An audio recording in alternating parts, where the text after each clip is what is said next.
Our boy Stain was introduced, in this episode. This season is about to step into one of the greatest arcs in this series, but let's stick to this episode for now. We got to see some pretty important stuff this episode. Easily a better episode than last week, even without a huge fight in it. Instead, we wrapped up the smaller fights, building up to the biggest fight in the festival, or well, the concluding match at least. That match is of course between Todoroki and Bakugo. However, in this week's episode, the fights are not actually what's important, because firstly we've got a big reveal in the anime that of course manga readers knew about, but it's now out there for all to know. All Might, the one that everyone in the world pretty much look up to, was at one point in his life, much like Midoriya, a quirkless boy. And yet, despite that, he grew to become the strongest hero of all time. I think it is safe to assume this might be something that was taken into account when he chose Deku as his successor. He most likely saw himself within Deku. I think he even says that in the episode, but naturally he didn't just pick him because of his quirklessness, but also because he had a heart of a hero, as it has been stated numerous times within the series. Nevertheless, I personally feel like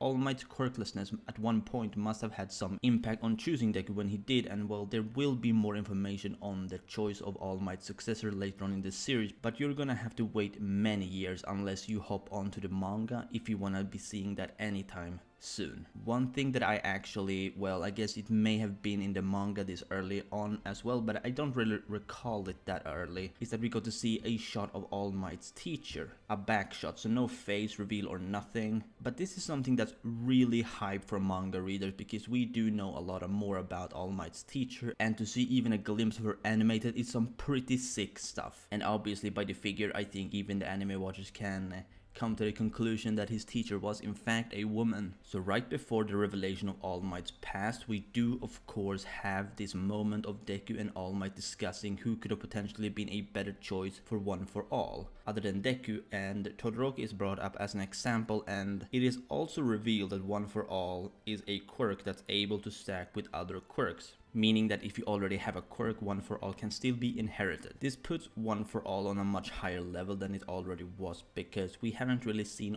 One for All used in a combination with another quirk up until now, since even All Might was quirkless originally. All Might's master, for example, had a quirk before inheriting One for All. It would be really crazy to see just how a hero like that would make use of both One for All and that already existing quirk that the individual in question actually has. Todoroki, for example, who pretty much has two quirks already, or rather one quirk with two sides to it. Were he to inherit One for All, we'd be seeing some monstrous shit. Once he mastered the control of One for All, he'd be able to utilize super strength, fire and ice. That's something I'd fucking love to see, just out of curiosity. I wouldn't like Todoroki to have been the choice for One for All, so I'm glad he's not in that regard, but just to get a glimpse of what he'd be able to do with that power would be quite the sight.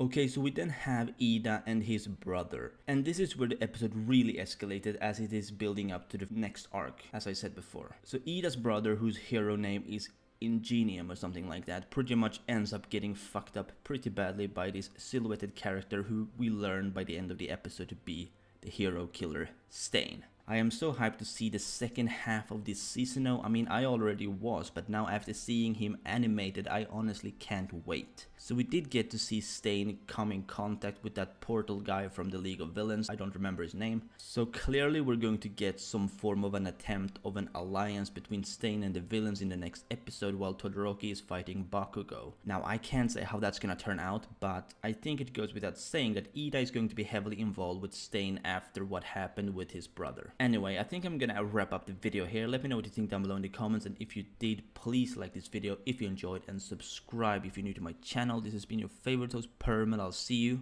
soon.